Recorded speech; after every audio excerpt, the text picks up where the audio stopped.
एक गांव में दो नालायक बाप बेटा रहा करते थे। वो कोई काम नहीं करते, सारा दिन अपनी माँ को तंग करते रहते थे। अरे कहाँ मर गई तुम्हारी माँ? मुझे तो सुबह से भूख लगी है, पेट में चूहे भी दौड़ रहे हैं, पता नहीं कहाँ मर गई, बुलाओ इसको तुम।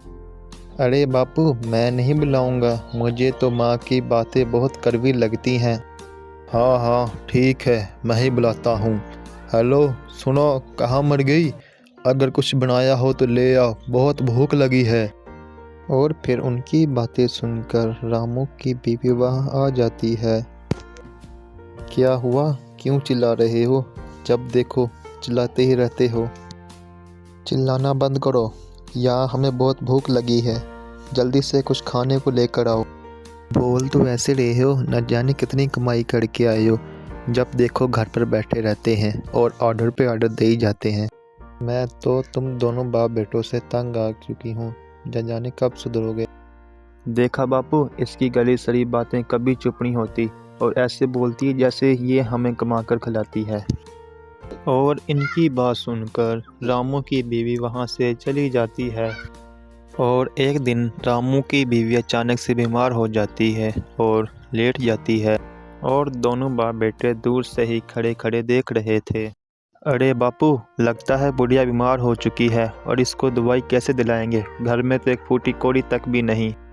अरे तुझको इसकी बीमारी की पड़ी है और मैं ये सोच रहा हूँ अब घर पर खाना कौन बनाएगा और अब काम भी हमें खुद करना पड़ेगा। अरे बापू, हम दोनों को काम कौन देगा?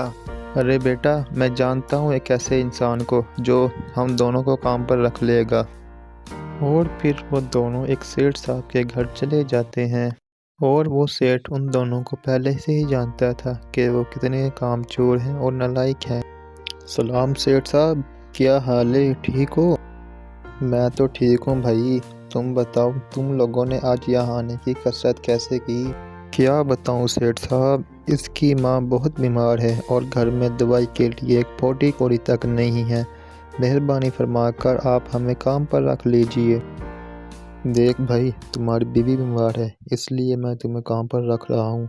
हाँ, और एक और बात, काम अगर कोई भी चालाकी की तो आपको पुलिस के हवाले कर दूंगा। ठीक है सेठ साहब, मैं और मेरा बेटा बहुत ही ध्यान से काम करेंगे और ईमानदारी से। और फिर दिन वो कुछ पैसे चुरा रहे थे और सेठ ने उन्हें देख लिया और फौरन ही पुलिस को फ़ोन मिला दिया। मालिक हमें माफ़ कर दीजिए, आगे से हम ऐसा कभी नहीं करेंगे। देख भाई, मैंने तुम्हें पहले ही बोला था अगर कोई गलत काम करोगे तो मैं तुम्हें पुलिस के हवाले कर दूंगा। इंस्पेक्टर साहब ले जाओ इनको और सख्त से सख्त सज़ा देना इनको।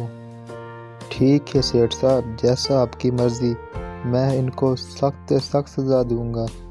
फिर पुलिस उन नालायक बेटे और बाप को वहाँ से ले जाती है।